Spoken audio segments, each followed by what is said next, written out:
You know, it's funny how free speech works in America when it comes to Islam. Juan Williams makes a few harmless and refreshingly honest comments about Muslims and loses his job at NPR. Meanwhile, as I reported on our last show, a Pennsylvania college professor calls for the destruction of Israel and denies the Holocaust, yet he gets to keep his job. If you think that's bad, take a look at Europe. I recently traveled to Austria, where I sat down with a fearless counter-jihad activist who's facing jail time for hate speech against Islam. Check it out.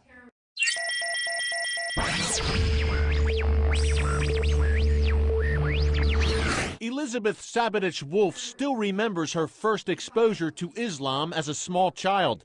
It was 1979, and her father, an Austrian diplomat, was stationed in Tehran during the Iranian Revolution. Millions of people congregating and screaming Allahu Akbar.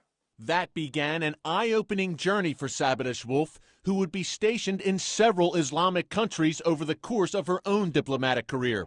She lived in Libya during the 9/11 attacks. My landlord came running down, banging on my door, and I opened the door, and he came, he ran inside the apartment and said, "The Jews did it!" So that was the first word he said. Experiences like that led her to study the Quran and Islamic culture extensively. I've read the Quran. I studied the books from both sides, the pro and the con.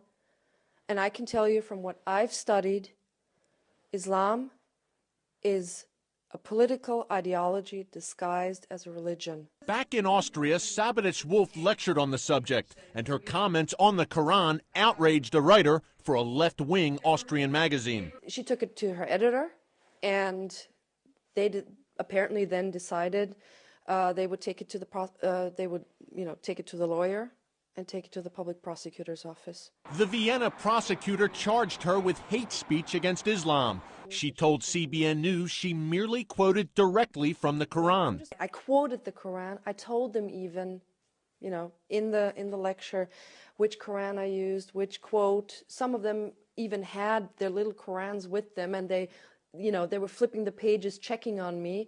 This case is just the latest of a European charged with hate speech against Islam.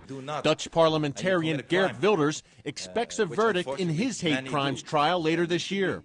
In addition to Austria and the Netherlands, hate speech charges have also been filed in Great Britain, Sweden, France, Denmark, Belgium, and Finland, all against critics of Islam. Sabadich-Wolff's case is still under review in Austria.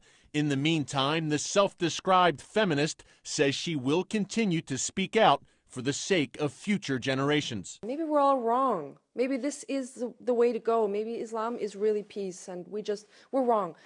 I look at my daughter and I think, no, you have the right to live as you would like to live. Now, Sabadich-Wolff's trial begins on November 23rd in Vienna.